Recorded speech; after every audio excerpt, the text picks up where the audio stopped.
Road അപകടങ്ങളിൽ പെടുന്നവരെ സഹായിക്കാൻ പൗരന്മാരെ പ്രോത്സാഹിപ്പിക്കുന്നതിനായി കേന്ദ്ര പദ്ധതി. അപകടം നടന്നത് ആദ്യത്തെ 1 മണിക്കൂറിനുള്ളിൽ ആശുപത്രിയിൽ എത്തിച്ചാൽ ക്യാഷ് അവാർഡ് ലഭിക്കും. റോഡ് അപകടങ്ങളിൽ പെടുന്നവരെ ആശുപത്രിയിൽ എത്തിക്കാൻ പലരും തയ്യാറാവാറില്ല. നിയമ നടപടിയുടെ പേരിൽ ബുദ്ധിമുട്ടിലാവുമെന്ന് കരുതിയാവും പലരും സഹായ നീക്കങ്ങളിൽ നിന്ന് വിട്ടുനിൽക്കുന്നത്. എന്നാൽ ഈ സാഹചര്യങ്ങളിൽ മാറ്റം വരുത്താൻ പദ്ധതി തയ്യാറാക്കുകയാണ് കേന്ദ്രം. റോഡിൽ വീഴുന്ന ജീവനുകളുടെ രക്ഷയ്ക്കായാണ് പദ്ധതി തയ്യാറാക്കുന്നത്. രാഹ്വീർ എന്നാണ് കേന്ദ്ര പദ്ധതിയുടെ പേര്. അപകടം നടന്ന് ആദ്യത്തെ 1 മണിക്കൂറിനുള്ളിൽ, അതായത് ഗോൾഡൻ അവറിൽ ഗുരുതരമായി പരിക്കേറ്റവരെ ആശുപത്രിയിലോ ട്രോമ സെന്ററിലോ എത്തിക്കുന്നവർക്കാണ് സമ്മാനം. 25,000 രൂപ ക്യാഷ് അവാർഡാണ് നൽകുക. 25,000 രൂപ മാത്രമല്ല, പ്രശസ്തി പത്രവും നൽകും. ഒരപകടത്തിൽ ഒന്നിലധികം പേരെ സഹായിച്ചാലും 25,000 രൂപ തന്നെയാണ് സമ്മാനം. പ്രതിവർഷം തിരഞ്ഞെടുക്കപ്പെടുന്ന 10 വ്യക്തികൾക്ക് 1 ലക്ഷം രൂപയുടെ ദേശീയ പുരസ്കാരവും നൽകാൻ പദ്ധതിയുണ്ട്. 2019 മോട്ടോർ വാഹന ഭേദഗതി നിയമത്തിലെ ഗുഡ് സമരിറ്റൻ ചട്ടങ്ങൾ അനുസരിച്ചാണ് നൽകുന്നത്.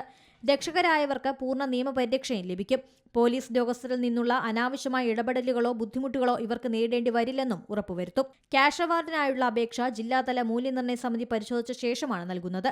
ജില്ലാ മജിസ്ട്രേറ്റ്, മുതിർന്ന പോലീസ് ഉദ്യോഗസ്ഥർ, chief medical officer, region transport officer എന്നിവരടങ്ങുന്നതാണ് സമിതി. പരിശോധനയ്ക്ക് ശേഷം തുക നേരിട്ട് ബാങ്ക് അക്കൗണ്ടിലേക്ക് നൽകും.